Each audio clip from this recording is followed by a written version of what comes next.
So hello again. Tonight we're going to talk about cheap, accurate time. Normally, the way I do these things, I would have said dirt cheap, but one person's dirt cheap is another person's too expensive, that kind of stuff. So I just said, well, I want to be able to get time of day and date as accurate as possible for about the $200 ballpark, including the computer that does it all. You know, if you buy judiciously, pick where you're buying things from, and maybe can do a little soldering, you might be able to sneak that down by $20, $30 more. If you're not into such things and your pockets are far more lined and can afford more than $1,000, you can actually buy an off-the-shelf box that will do your date, time, and precision oscillator source. But if that's easy for you and you're into that, great. But you probably won't like this presentation because it gets down into how it all works. First, we have to understand time. So things come into existence, they progress for a while, and they eventually end. This is a progression. This is a path. The rate of progression along that path can be affected by changes in the fabric of space. So time progresses in a positive state. We're not going to talk about time travel backwards. So time keeps clicking away. And if there's no change to the fabric of space, then time will click away at a uniform value. We'll get into space-time in a moment. So an event is some point along that path. And you have some event that has a start and an end. Those are defined points along the path. The time between them, given that we have a defined click rate, is the duration of the event. And the accuracy is how well we can precisely identify each of those points and the duration between the two of them. So it's just matter of fact kind of time management stuff.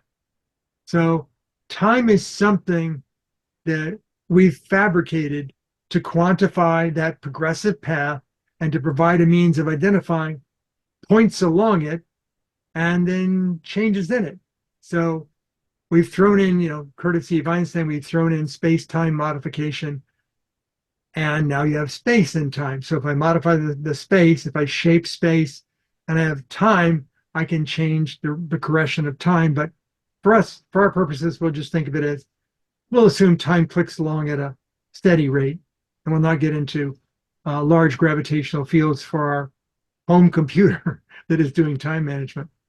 So simply, we have an agreed thing that is a starting point, a positive progression or accumulation of quantized individual points at a mutually agreed rate of occurrence.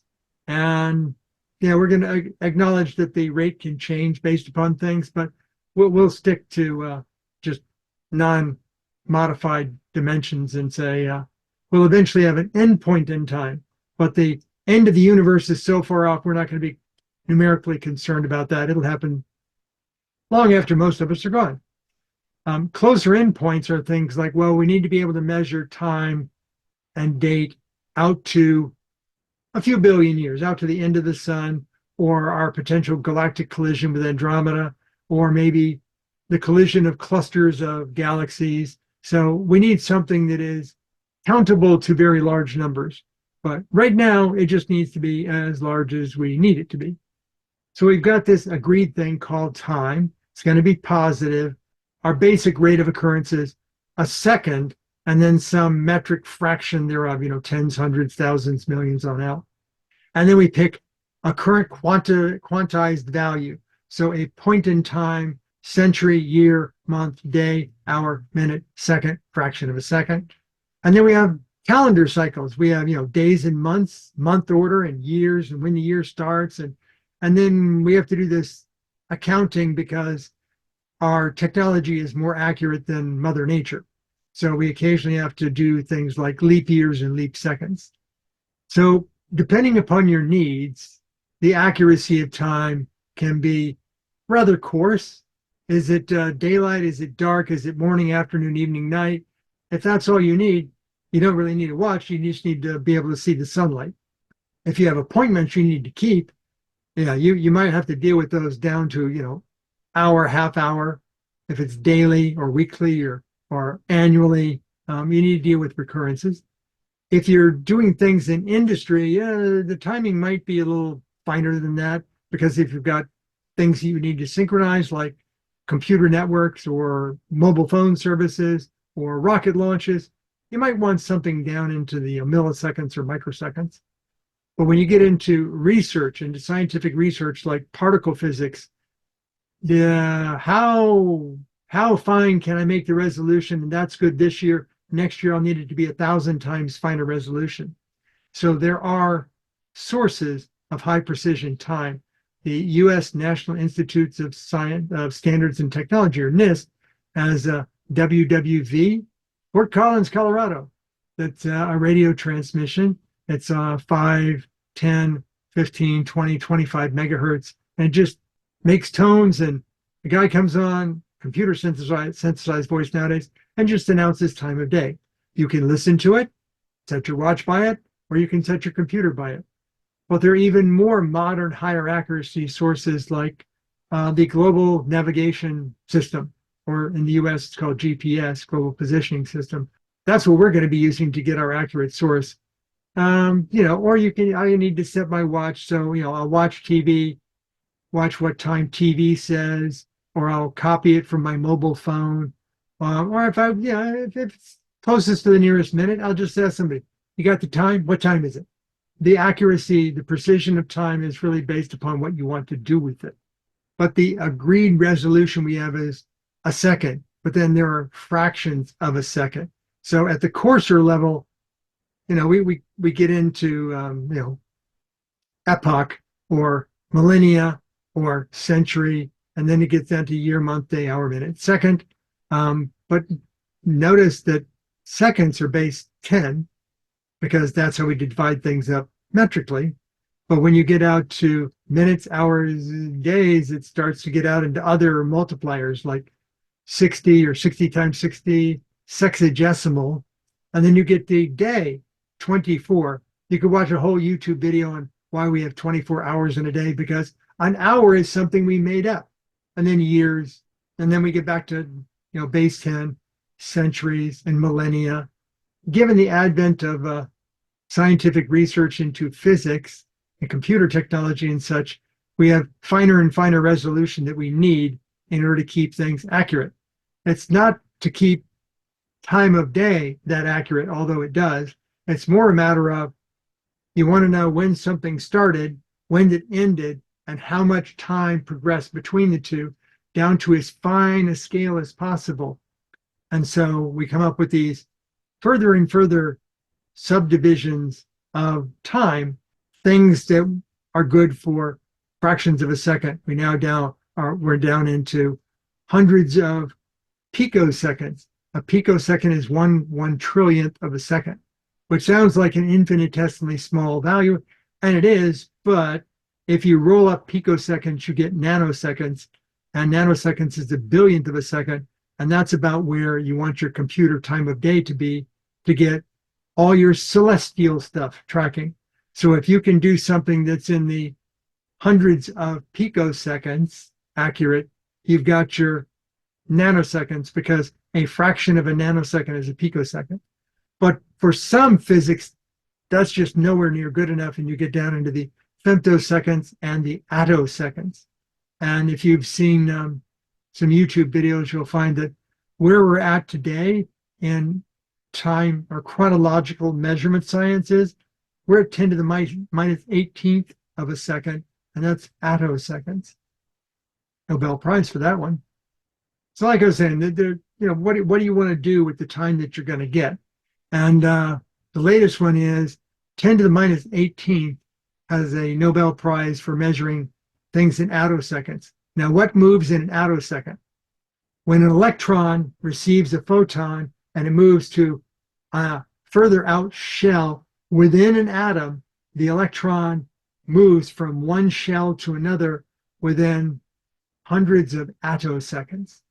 We used to think of, well, if you don't have a fine enough resolution on your data capture, you will think of something as being literally instantaneous, because you have no time points in between.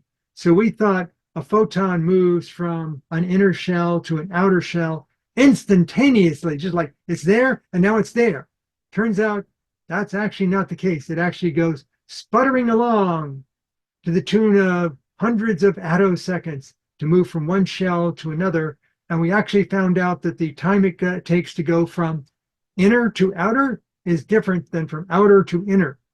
It takes longer to fall inner than it takes to push it to go outer, because it's getting help from the nucleus, because electrons are negative and protons are positive. So computers have to track date, time, time of day down to a fine fraction of a second. If you're doing presentations to people, you're showing what time of day it is. Well, 1 second tick is fine. Let's say you wanted to time a race that people were running in. Well, you might need things down to 1/100th of a second. What if you're timing a drag strip with cars? You might need down to 1,000th of a second or a millisecond. Whenever you want to time something and display on value, you need to tick at the next level up on the inside to get the outside right. And if you remember from our waveform discussion from last week, if I want a nice smooth curve and my changes are at frequency X, I need to actually sample that curve at 2X in order to get the entire smoothness of the curve. This is the same sort of thing. Time progression, and you want to time from one point to the next. You need units of measure that are finer resolution than the actual time you want. You only need 2X, but since that creates all kinds of messy divisors and stuff, it's very typical for us to do 10X. So if I need to measure something in milliseconds, I will actually track it internally 1,000 times more accurate at microseconds. So if I want to, track the movement of things in the sky, milliseconds fine, but that means on the inside of the computer, I need to be tracking things at 1,000,000th of a second or a microsecond. Well, if I'm tracking, in radio astronomy, light waves moving in as a plane across the curvature of the Earth, now microseconds are where I want to be. So I have to internally be measuring things at nanoseconds. So I need something that's a good number of nanoseconds to get to my microseconds. So where does time of day start for a computer? Well, if it started at the beginning of the existence of the sun or of the Earth, that would make the time value very, very, very wide in computer bits and bytes. But the first 99.999% of that, we weren't around, we don't care. So all I really have to do is track it from some significant point in the computer's history until now. Linux, the Unix-based operating systems, think, well, we'll do that about the time frame, not exactly the birth date, but about the time frame that Unix came into existence. And that's January, I should say 1st, not 10th, January 1st, 1970. The Unix software architecture design says time of day starts with January 1st, 1970. And it clicks every 10 millionths of a second, 10 thousandths of a second or 10 milliseconds. But internally, it keeps it accurate to 1/10000000th of a second. So that'll fit a counter of a certain size, and turns out that, well, if you started with a 32-bit number at 1970, you're going to run out of bits when you get to a couple of years ago from 1970. So they had to reset things internally and have a fudge factor to keep clicking away at that level. Windows, on the other hand, started out with a very, very long value. I think it was 128 bits or 256 bits.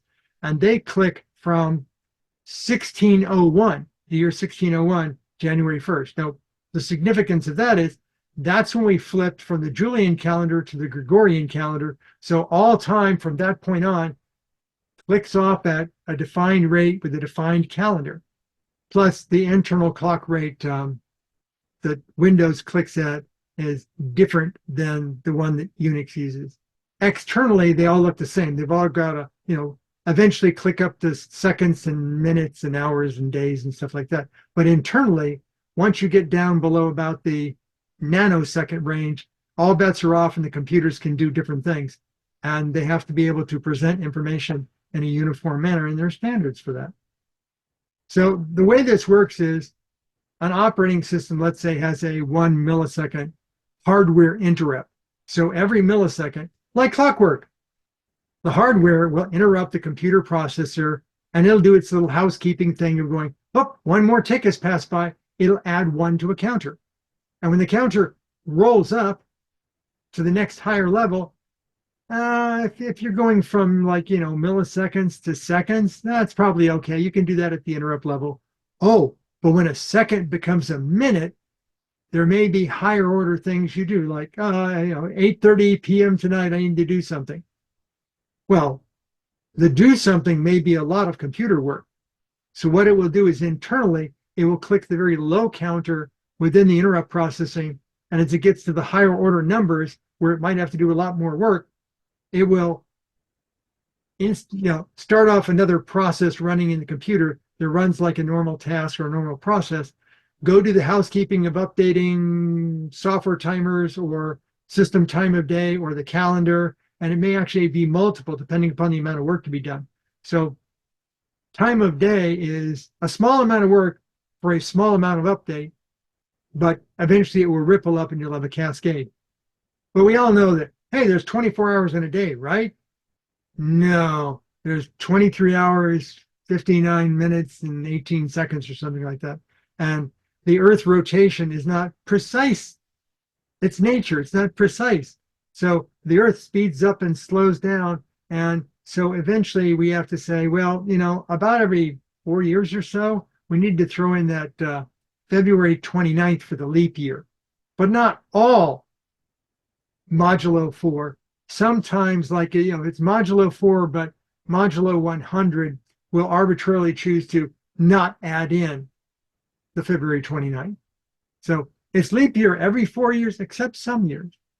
But then if we have to adjust time of day by less than a second, we'll accumulate that over a certain number of years. And then internationally, we'll agree, let's throw in a leap second this coming December. And when you're listening to WWV, it sounds really weird. You're listening to WWV, the radio, and it's clicking away on December 31st, and it's getting to 23 hours, 59 minutes, 59 seconds, and you'll hear like beep, beep, like one beep immediately followed by another one. Put that extra leap second into the calendar before the start of the new year. So that's called a leap second. Much like a leap year, or we have a leap second, because our technology is far more precise than nature is in the rotation of the Earth and the orbit of the Earth around the sun. Now, what if I want to get things even more precise? Well, as I said, per Nyquist, if we want to click at X at a rate of N, we have to actually click internally at N times 2. So if I want to click at milliseconds, I have to internally click at microseconds to nanoseconds. There are international software standards that have this thing called network time protocol that defines it'll never need to be any finer than that, sort of the off in the future thinking, how accurate will time ever be? How accurate will time ever need to be? And they said nanoseconds. Well, we're already doing nanoseconds. Let's do picoseconds. And they picked hundreds of picoseconds as being, that's the most accurate computers will ever need to be. And this was done back in the 1980s and 90s. So, picoseconds, those are off in the future. I'm sorry. Today we're measuring things easily at femtoseconds. A femtosecond is 1/1000th of a picosecond. And hey, that Nobel Prize this last 2023 was for timing something in attoseconds, which is 1/1000th of a femtosecond. So, network time protocol is going to need a software update when clocks get to tick faster and faster and faster. So if you were saying, I want to generate a hardware interrupt every attosecond, and I'll have the computer processor interrupt itself and add 1 to the click counter for 1 attosecond, I'm sorry, the time it would take the computer processor to respond to the digital level shift to cause it to stop what it's doing and interrupt would be about 10 nanoseconds. So you're trying to measure something that's 1/100,000th of the time that it takes the processor to just go, did you say something? So you have to come up with fancy hardware that does the clicking at, picosecond, femtosecond, attosecond, and all you do is you pick the start time. That's the best the computer can do, is the start time. The actual ticking off the event, and when the event stops, that's all done in dedicated hardware, because if you said, I'm going to measure something in attoseconds, and I want to be able to measure it to the nearest second, I'm sorry, you don't have a counter on computers that will be wide enough for you to do that, because 10 to the minus 18, that means your number has to be binary 18 decimal digit places in order to be able to count that off. This is a big number. And then you're going to click it every attosecond. That's just impractical. So we have now reached the point where normal computer processing cannot be used to click off time. You have to have dedicated hardware. And then you just start point, end point, you can add the attoseconds between them. So for what we're going to do, where do you get accurate time? You get accurate time from the Global Navigation Satellite System, or in the US, it's the GPS, Global Positioning System. That's an international agreement amongst nations, even China and Russia, that here's how we're going to do GNSS. And you can own a receiver that can receive the non-military secret form of information for any of these. I own a receiver, I own a couple of receivers that can actually pick up not just US GPS, but also the British standard, Galileo. It can pick up the one from Russia. It can pick up the one from China. I think Italy is attempting to do one. It'll be along the same standard. These are in the 1.2 to 1.6 gigahertz are the L band of radio. And they put out data. So it's always sending down data. I'm satellite number, whatever, here's my current orbital information, and I think 1 second is now. And it'll have a whole bunch of decimal digits after that, timing things down to nanoseconds. And it'll tell you time of day and date. And from how fast those things are going overhead in their orbits, you can actually determine where you are on the planet and sort of your altitude. We'll get into that. But the way they do it in the satellites is they have cesium hyperfine decay atomic clocks. So they're actually watching a radioactive isotope of the element cesium, and it's cesium-133, and it's radioactive. So they actually pick up the radioactive decay particles and they count those. And there are 9192631770 of those particle counts per 1 second. So in 2018, there was an international standard agreed that 1 second is 9192631770 particle counts of the hyperfine decay of cesium-133. So if you want to know, how do they know how long a second is? That's how they know. I have a little radioactive decay counter. The satellites each have an atomic clock in them, but these satellites, they have orbits, and the orbits have relativistic time lags. So the satellites can get out of sync with one another depending upon their orbital speed, which changes. So on the ground, there is a rack of atomic clocks in Fort Collins, Colorado, and there is a rack of atomic clocks in Maryland. And they all average and synchronize with one another to come up with a US, for international purposes, consensus of when is now, down to a fraction of nanoseconds. And they send that corrective information up to the GNSS satellites, and they will adjust, they will slip their time to match that. And all we're going to be doing is taking information from those satellites that is 1 pulse per second, accurate to 10 and a fraction nanoseconds, and we're going to slip the computer's 1 second hack by whatever that amount is, agreed to. When it says it's 1 second, by damn, it's 1 second. So that's how we get the computer to be accurate, is we're just going to line up 1 second, and then within 1 second, you have a billion nanoseconds.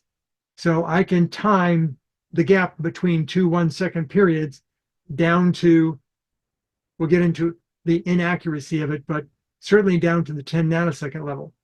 Now, if you take that very large 9192631770 particles per second, and you do a 1 over that, and you get what fraction of a second is there per particle. You don't get 10 nanoseconds. You get 10.87 nanoseconds. So the actual accuracy of that 10 nanosecond clock is 10.87. But in order to get the computer processing on the satellite to work, it will truncate that down and say 10 nanoseconds is good enough. So when I actually receive the pulse per second and it's good to 10 nanoseconds, it's not actually good to 10 nanoseconds. It's good to 10.87 nanoseconds. But it's a sliver off the edge, so we'll just ignore that for a moment because we have bigger things to not worry about. So if I'm receiving my 10 nanosecond pulse per second pulse from satellites, I don't need internet access. I just need a radio receiver that can receive GNSS radio signals. For a consumer, I don't need an uplink to the satellites. Just have them keep broadcasting, and I'll pick them up and I'll grab the data. And well, I don't. There's actually a chip that does that. So there's a company called Global Top, obviously out of China, and they make a core decoding chip called the MTK3339. And then they package that up with amplifiers and signal processors, and they make a little thing that looks like a ceramic tile. It's the PA6H1F1443. Rolls trippingly off the tongue. And that's the actual GNSS radio receiver. So they put all the parts necessary and all of the computer calculations necessary to receive from up to 66 GNSS satellites simultaneously. And this is across all the nations. It'll receive up to 66 of them. It will then pick up to 4 of them and say, if I'm getting a good quality radio receive signal from these 4 satellites, and their signal strength as they're going overhead, like they're not down in the horizon, they're not down on this horizon, they're kind of overhead, so they get good signal from them. It'll pick 4 out of 66 satellites, get a good signal from them, and it will actually take the radio reception time lag of the individual satellites, and it will triangulate that down to latitude, longitude, and altitude. And it will produce date, time, down to this 10 nanosecond level. Now, how it communicates the raw date time down to the nearest like thousandth of a second is over a serial port. So this chip has a serial port connection into my little Raspberry Pi computer, and it will send basic time of day at a very high serial data rate into the computer. And there's software that I just have to configure. I don't have to write it. I just have to configure it. That will automatically adjust the computer's date and time down to a thousandth of a second using this interface. But I want it more accurate than that. Well, the date, time, and latitude, longitude, and PPS won't actually make it out of the chip until it's got its what is known as three-dimensional fix, 3D fix. And it'll be 4 satellites, up to 8 satellites, and it will give me latitude, longitude, and altitude. The latitude, longitude is accurate up to 8 meters or 26 feet. It used to be a much larger number, but they had to improve things. And when they improve things, the reason why 26 feet is good enough is you need to be able to tell whether the car is in this lane or the next lane over. And 26 feet gets it in that, averaging fudge factor of, yep, the car's in this lane or the car's in that lane. If cars got smaller and lanes got narrower, you might not be able to tell that the car is in this lane or the lane next to it. But since cars are of an internationally agreed width and lanes are of an internationally agreed width, then we're good for a good time. Altitude, we'll get into why altitude or elevation, an ambient pressure sensor is far more accurate than the altitude that your GPS provides you. And it gives you all the satellite stuff as to where the satellites are and what their orbits are. So not only can you tell latitude, longitude, altitude, you can tell which direction your receiver's antenna is facing, because as the satellites are going overhead and you know the orbital information, you'll know which satellite is going to be peaking above the horizon at what time, and therefore you'll know which direction your antenna is facing because you just started receiving that satellite. You couldn't use it for location or pulse per second, but you could use it to go, okay, that satellite is now once again in my receiving table because I know it's above the horizon. So if I know that satellite's above the horizon and I know that satellite's just dipped below the horizon, I know which way I'm facing with just one antenna. That's kind of a cool software thing. No change to the GNSS satellites at all. No change to the GPS networking or its software. It's just a little back-end processing that can be done. So when this pulse per second occurs, it's on a separate little pin coming off the chip that is used as an interrupt to the computer to wake it up and go, pulse per second just occurred, go slip your clock. And it will do what's known as fudge the time of day such that the 1 second period is accurate to within this 10 and a fraction nanoseconds of jitter. So why am I saying altitude is not something you want from your GNSS satellite? So internationally, different constellations of satellites have to be at different altitudes. They can't fly on the same plane, otherwise they'd hit each other. And even for a single nation, they crisscross each other. The satellites crisscross each other in their constellation. So each nation is allocated internationally a certain altitude. And they've got to be, some number of miles apart in case something goes wrong. They don't want to be running into one another. GNSS satellites can be from 13,140 miles to 24,000 miles in altitude. And their orbits are typically inclined or tilted to 55 degrees, so they're swarming. This gives each satellite an orbital period of about 11 hours and 58 minutes. Not that significant a thing, just something that it is. So they're crisscrossing each other about 11 hours, about roughly every 12 hours. So you can know where a satellite is going to be, and when it goes overhead, and if you have its orbital data, you know what its altitude is. So you know what the elevation or altitude should be, but you also know it doesn't know where you're at on the ground. I could be out at sea. I could be on a mountain. It doesn't know that. So how does it calculate the difference if there's no echolocation, if I'm just receiving the signal? It can't. So you have to include your base altitude in the software that's receiving the signal to know how close you are to the actual altitude. The other thing is that the Earth is not flat. We know about mountains and such, but also the material beneath your feet where you're standing with your receiver varies.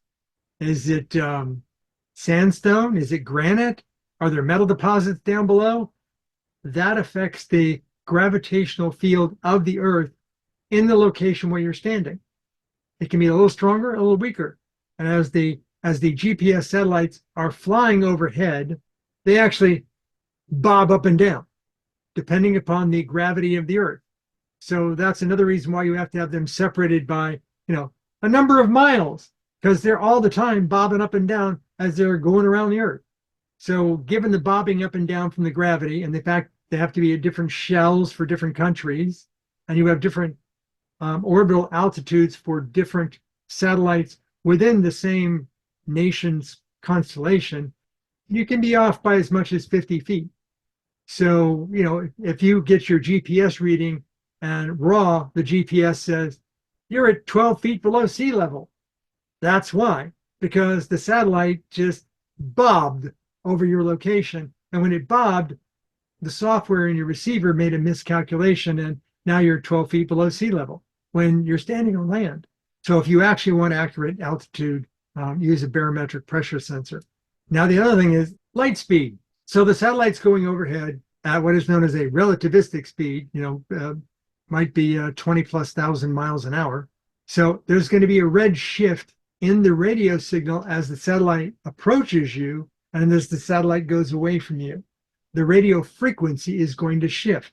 So the time it takes for the data to get from the satellite to you on the ground is going to vary based upon the altitude and the speed of velocity, the direction and velocity of the satellite. So that has to be taken into account. All of that data is actually worked in that chip, in that one chip. It knows satellite orbits. It has a digital signal processor. So it's automatically going to take that stuff into effect for you. But you receiving the signal of your 10 nanosecond pulse per second, it takes time for that, hey, it's 10 nanoseconds time again, that signal to get from the satellite down to your receiver. So it was 10 nanoseconds 11 milliseconds ago. Oh, well, yeah, you have to take that into account. The propagation lag of the transmission time from the satellite down to the ground, if you're looking at your pulse per second. So there's a fudge that has to be calculated. So you've got your 10.87 nanosecond jittered pulse per second clock that's once every 10 nanoseconds. But it took time to get the signal from the atomic clock into the data frame, transmitted over the radio, down to you, pulled apart from the received radio signal, separated out as your pulse per second, to get to the computer, to make it interrupt the computer, to make the computer wake up the software, to say, I'm now in a little software routine that's going to be doing my pulse per second update, and I updated the time of day of 1 second. Turns out this is around 25 microseconds, or 25 millionths of a second, that you have to fudge the 10 nanosecond pulse by. So when you go to configure the pulse per second software, you have to give it what is known as a fudge factor. So it's going to be 10 nanoseconds. That's the standard. It's going to be 10 nanoseconds. But how long did it take for you to realize the 10 nanoseconds occurred? 25 microseconds. So you tell the configuration software, when you're doing your PPS fudging, throw in an extra 25 microseconds, because the pulse per second was 25 millionths of a second ago. So if you want it accurate, you have to fudge it. But what's the worth of doing this? Can we just go buy this thing off the shelf? Yes. If you want to just drop $160, that doesn't get you your own computer for it. It just gets you the signal, and then you can receive your pulse per second from that. It's called a GPS disciplined clock or oscillator, and you can buy those for $160. They're not atomic. They use the GNSS signal, but they have a very temperature-controlled oscillator in there to give you your signal, plus the PPS. So that's like off the shelf, $160. But if you want to have your own personal rubidium atomic clock, they start at about $1,000, and they're based upon the rubidium, not cesium. So they're not quite as accurate as cesium, but they're expensive. I found out about 6 months ago, if you want to do it for radio astronomy to a high degree of accuracy, what you want is a hydrogen maser. You actually heat up hydrogen gas that is like 100% pure hydrogen in a microwave cavity, and then you count the number of photons that come out of the microwave cavity, and that is your hydrogen line. And then you can time things at the 1.2 gigahertz. So if you invert that, it's a small fraction of a nanosecond. That can be your accurate atomic clock, but that's like $120,000 for a hydrogen maser off the shelf. Not doing that. So we're going to snake it back a bit and say, okay, I want more capability than that GPSDO. So I'll spend maybe close to $200, but I'll get a computer out of it. I'm not going to spend my $1,000, and I'm certainly not going to get a hydrogen maser. So given that I want to make it cheap, what do I need to do? What am I expected to know? What am I required to learn? And just remember, even if you bought something off the shelf, it still has an instruction manual. So there's no like, I just want to buy it and plug it in and then have it show time of day. Well, you can buy those WWV clocks. They're good to a second. That's fine. But I want more accuracy than that. The purpose for it, my return on my investment, is I want to be able to do radio astronomy. I want to be able to calculate things like pulsar, star, spin rate. So I need to know what the maximum is to know how accurate my time needs to be. Turns out there is a calculation called the TOV. That is the fastest possible spin rate for a neutron star, a pulsar, because if they spin any faster, the centrifugal force will actually rip the star apart. The magnetic fields won't hold it tight. And that's 760 times a second spin rate, which is 131.579 milliseconds. So as long as I can get something down into the microsecond level, I'm good for measuring pulsars. But if I want to measure where my radio astronomy antennas are across the curvature of the Earth, 100 microseconds would be far better than a millisecond, which is like a tenth better than that. So we're going to shoot for that. How low in milliseconds can I reliably get it? What is our cost? Well, we're going to be receiving from a satellite, so I need to have a GPS receiver. I need to find the cheapest places I can get it from. I need to balance my cost versus delivery time. I can get it for less money as a slow boat from China, as the saying goes, versus buying it 2-day delivery on Amazon.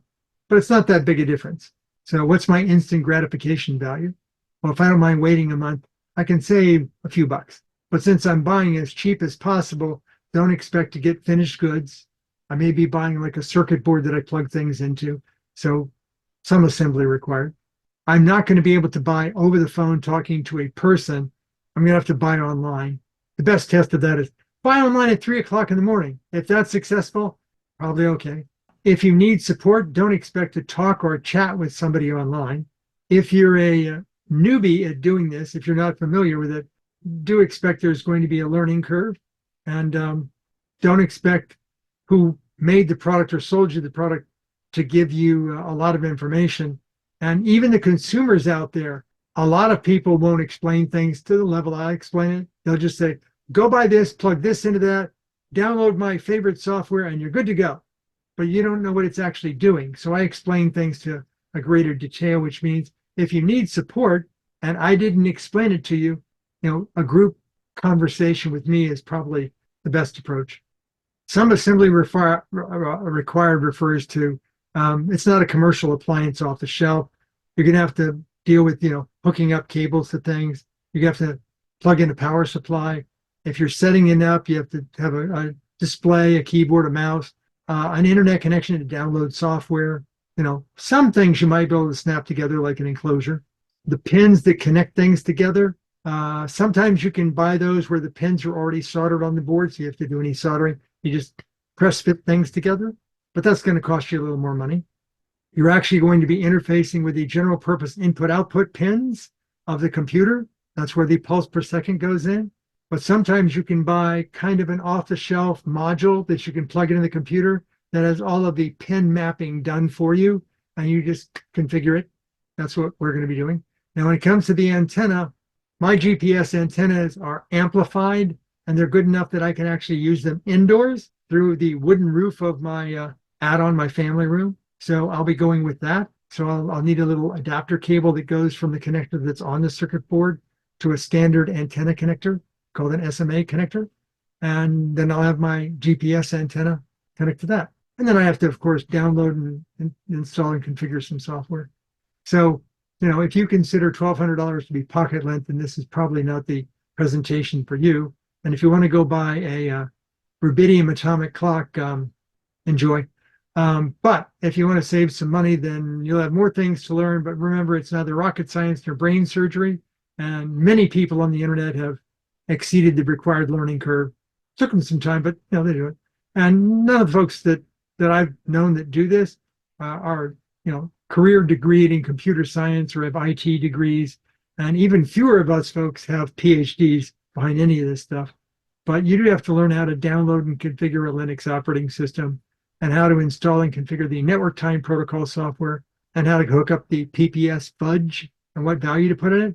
And what you're going to get is something called a Stratum 1 clock, but you don't need internet access once it's up and running. You can just get it straight off the GNSS satellites. Now, what is a Stratum clock? Well, this network time protocol standard, they have a range. raw time, like just system time, that's considered level 15 or minus 15. That's the most inaccurate time. And then if you go up the range, you can get to like 4, which is network systems talking to one another. And then you can get down to like 2, and that's higher accurate computers talking to each other on the internet. And then you can get down to, well, I don't have an atomic clock, but I'm using the GPS, pulse per second. So I can get down to a fairly fine level. That's a 1. So we're going to go for stratum 1. A stratum 0 is, hey, sitting in the rack right next to me, I have an atomic clock, or maybe a couple of them. So I can be a stratum 0, which means I can be an atomic clock for other things. So if I go buy myself a Raspberry Pi computer, and then I go get the software, the Linux version of the operating system that the Raspberry Pi Foundation supports, called RPIOS, or Raspberry Pi Operating System, and the current flavor is called Bullseye. That's just a version name. It comes with network time protocol. It comes with the software for doing pulse per second, kernel interrupt support. It comes with all this stuff, but I have to configure it. So I have to tell the operating system, by the way, I'm going to be using network time protocol. I'm going to be using pulse per second. And the pulse per second comes in on this GPIO pin number. And I'm getting my GPS serial data, that raw date time stuff, over this port out to my little receiver. So I have to configure some of that stuff. But once I get it configured, I don't need internet access to keep my time of day accurate. But this is kind of weird. The Linux or Unix operating system, if the current time of day that you say, set my time of day to this, is different than what the system believes the current time and date to be by more than 1,000 seconds, it won't accept your update. So if GPS signal comes in and says, here's your time and date, and the operating system says, that's more than 1,000 seconds off, it won't accept it, even though it's far more accurate. Turns out if you don't have a battery backup clock on your computer to keep it within, a minute per month kind of thing, then the software will say, oh, you don't know what time of day it is. Well, it's back to that starting date. It's back to UNIX original date, 1970. And anything you want to give it today is going to be far more than 1,000 seconds off. So it won't accept the GPS updates. I think that's a bug in the software. I think there ought to be an option where you can say, it's coming in from the GPS, trust me. But no, they will ignore that update. So I had to write a little Unix bash command script that says, I'm going to run this at the startup of the computer after all the operating system startup is done. And what it will do is it will grab the current time of day from the GPS and it will shove it down the throat of the operating system and say, here's your time and date, take it. And it will set the time and date. And until it can get that in there, until it gets it accurate enough, until it gets that 3D fix, it won't try and give it to the operating system. But once it gets a 3D fix, hey, system, here's your date and time. Deal with it. And after that, it's just pulse per second. So you don't need a battery backup on this. So how do you configure the operating system to know all this stuff? The first thing you have to do is say, okay, I need to add this module to the operating system. It's called the pulse per second GPIO module. So during system startup, it'll go read a file called ets modules, and in that text file, you'll add to the end of it pps-gpio. To get the module loaded, that's all you have to do.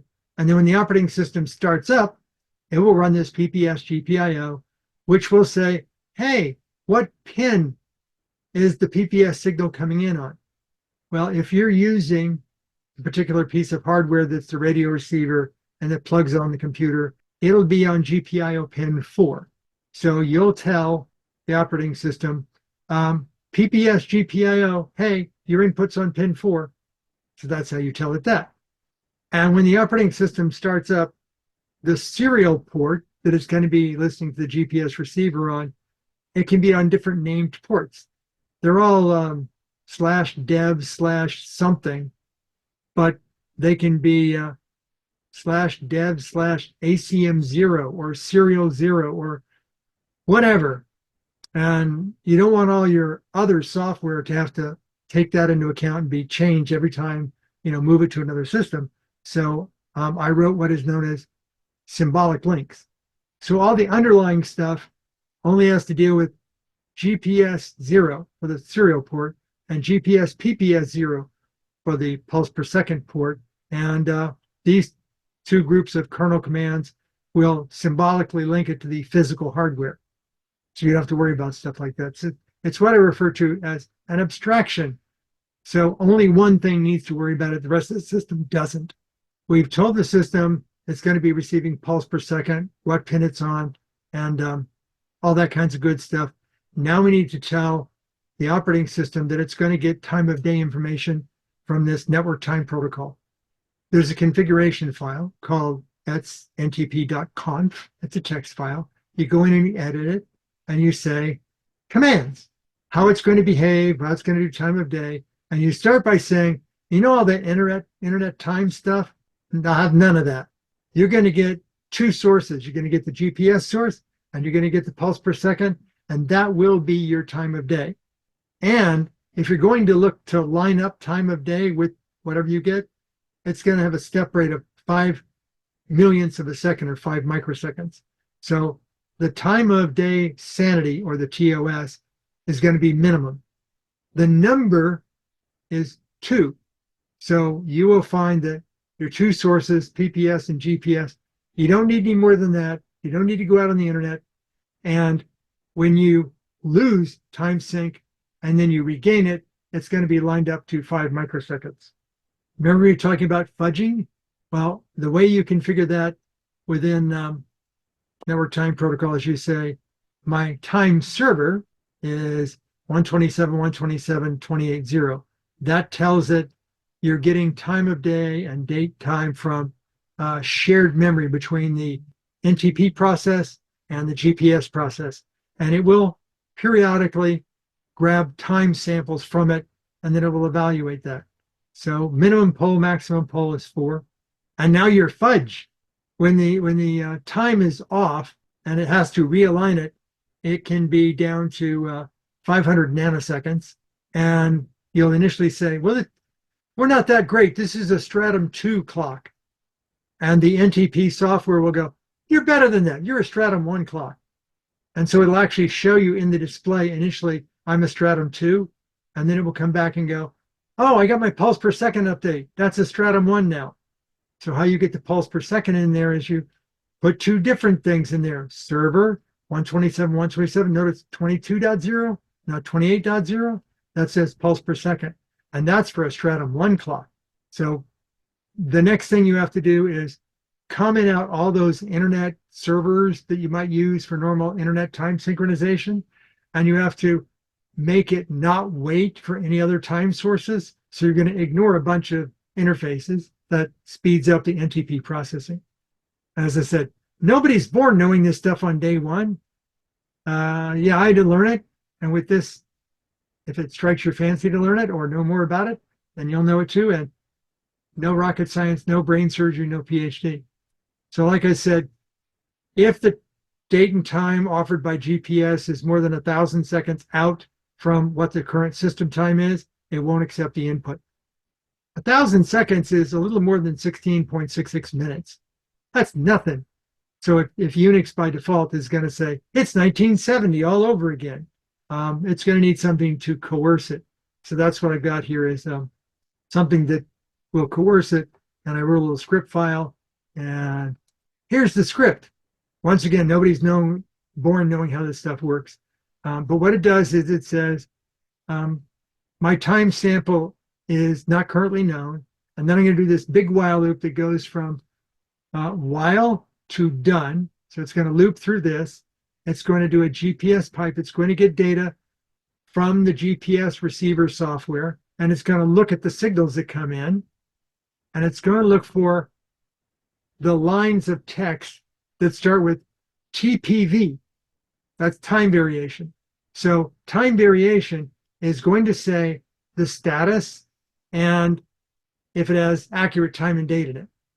That's what all this crap is on the end. It's looking for a good timestamp. It stuffs that into a variable called TSTS. It reads in TSTS, and then it will say if it's 0 means it didn't get a good time, then it will say date not yet set, and then it'll go to sleep for 2 seconds and try again. If it did get a good timestamp, it will, in supervisor mode, set the variable TS to the date and time. And then it will say, hey, your current date is set to whatever the string was, and then it's done. When you run this script at startup, it will go, good time? No. Good time? No. Good time? No. And it'll wait until the software gets that first 3D fix and has a good time and date.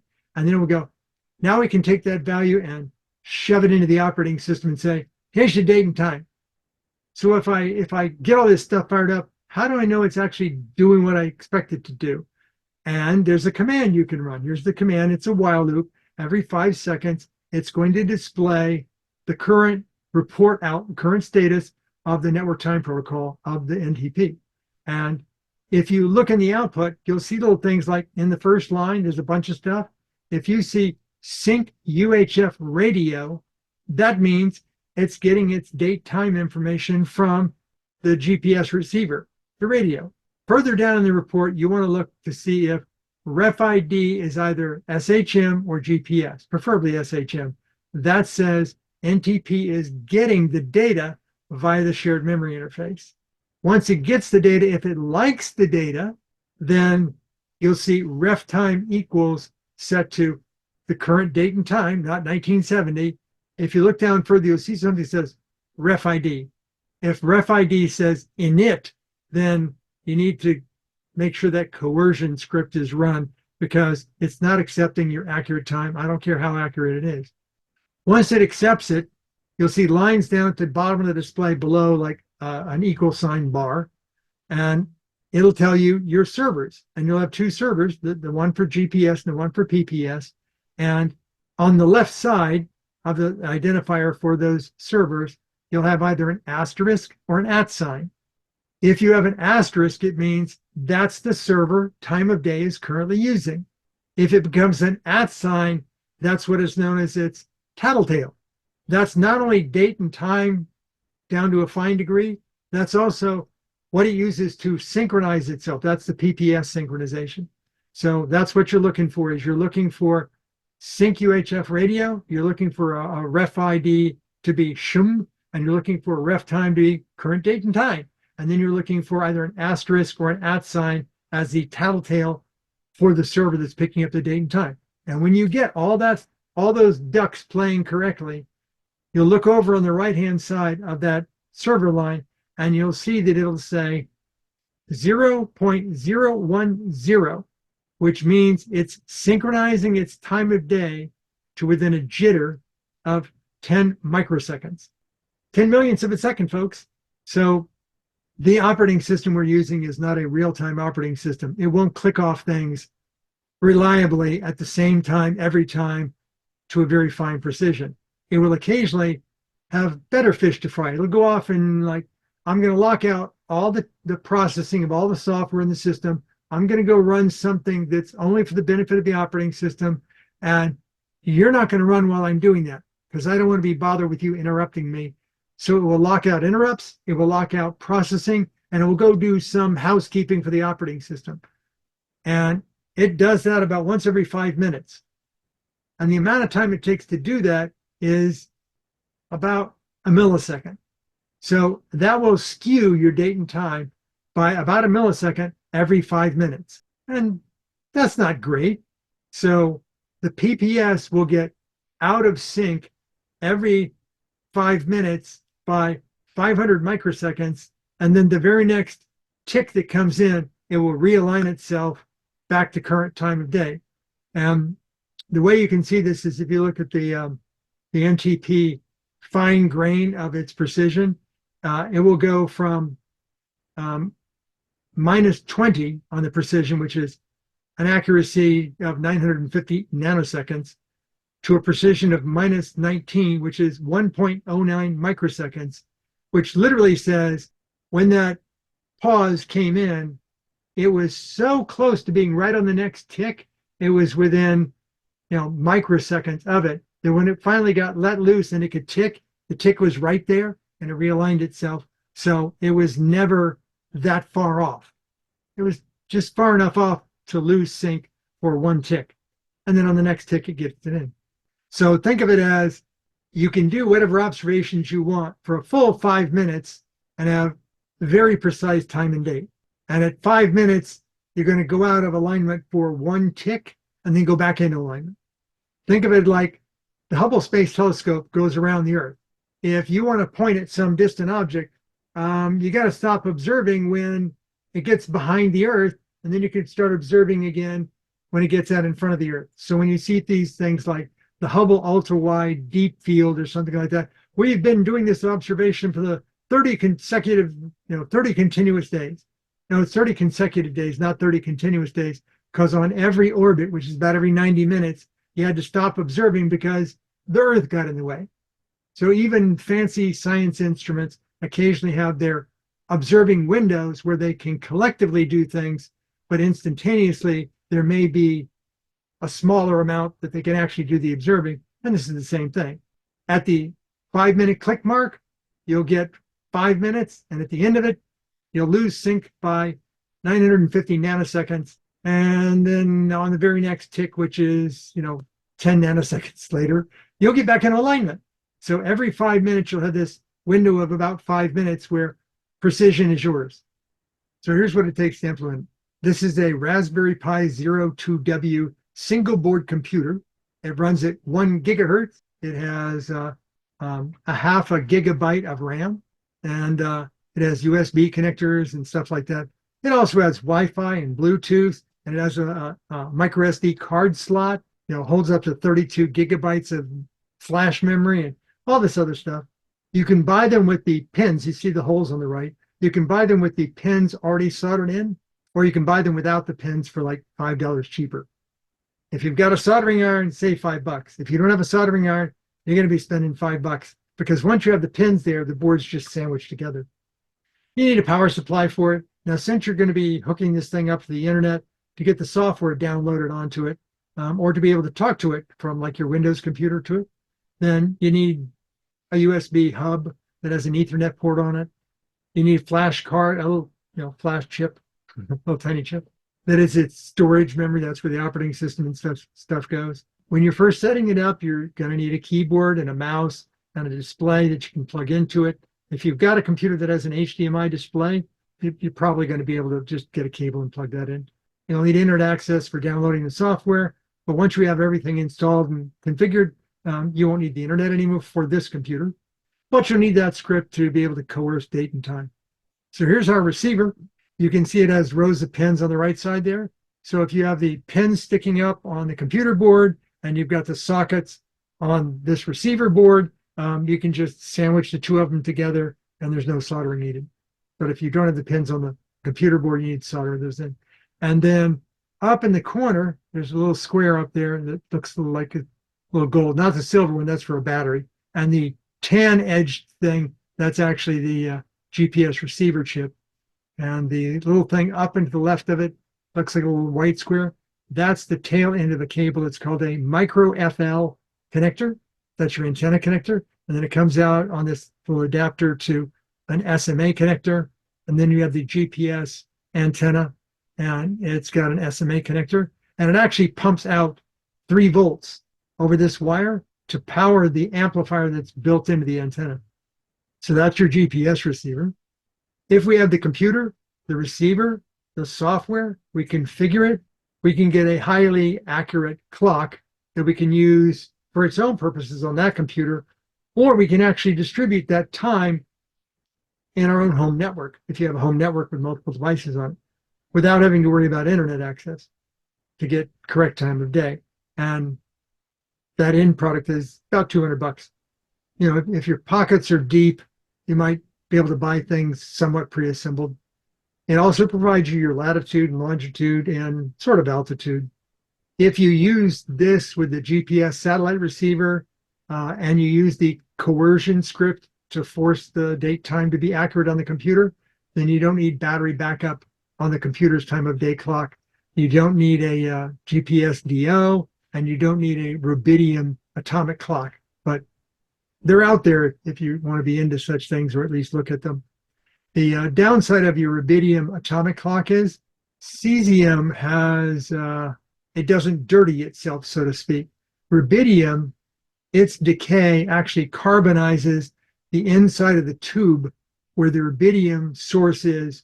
So after a number of years, it will coat the inside of the tube, like kind of like old TV tubes. You remember TV tubes that would, you would see this silver coating building up on the inside of the tube, and eventually the tube would burn out. Well, that's kind of what happens on reverse here, where the coating on the inside of the tube is the rubidium etching itself into the glass of the tube, and eventually it gets dark enough that the rubidium originated photons won't make it out the glass tube. And then you have to throw it away, but you can't buy a replacement tube. It's much cheaper to just buy a whole new rubidium oscillator, which is $160. So I think we'll stick with the GPS clock because you won't have to spend that much money every few years. And as usual, lots of links, right down to understanding what is that TOV limit? That's the Tolman-Oppenheimer-Volkoff limit. Okay, I knew it was going to be lots of technical minutia. Not everybody's expected to understand it. Not everybody's expected to go out and build one tomorrow. But I wanted to get this out there on the internet because I know there's a lot of amateur radio astronomers that are out there. They're looking to spend, like, can I get a used hydrogen maser? Yeah, if you got $5,000 instead of $100,000. Can I get a rubidium unit? Yeah, but it'll only be good for about 3 to 5 years, and then you got to buy a replacement. Okay, how do I configure the computer to do all this stuff? There you go. That's how to configure the computer to do all this stuff. Comments? Questions? Interesting, you were talking about setting time. Yep. I had a job in a large mainframe computer center. Yep. 54 mainframes, each one the size of 4 refrigerators. Mm-hmm. And the boss called me in and says, part of your job is going to be to set the time of day every day. So he showed me how to do it. There was no mouses in those days. It's a terminal. And I said, well, okay, what do you do now? He says, well, then you look at your watch. It's about 10:15. And that's what he do.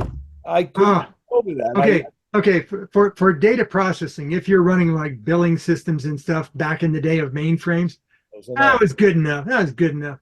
I got to tell you, if you're doing online transactions today over the internet, you want microseconds preferred. Small single-digit number of milliseconds is minimally tolerable, because when you have a computer doing a transaction with another computer and another transaction comes in and says, I got in ahead of that one, that could mean millions of dollars. Oh, sure. In stock transactions. Yeah. Telephone networks, the particular time of day of your mobile phone is synchronized to the radio transmissions of the cellular network. So the cellular network, the individual towers, they're accurate to atomic time. They don't have atomic clocks in the cellular stations. They're fed off of a master clock that's an atomic clock source time of day. And they have to be accurate to within about a microsecond. But like I said, you want to be accurate to a microsecond, you run it internally at a nanosecond. So yeah, they're going to be doing your pulse per second. Yeah. We had 350 employees all going by my wristwatch. Well, nowadays, the network time protocol stuff, you can figure that out. You've got a network that has thousands of computers in it, a data center, and you don't bother with setting time of day on the individual computers. You run the network time protocol, you have an atomic source clock or a network source clock, and that's your source for your data center, and all the computers in the data center get their time and date from it over the network. Nobody has to ever enter time and date. Any other minutia on this topic? Okay, then I will stop recording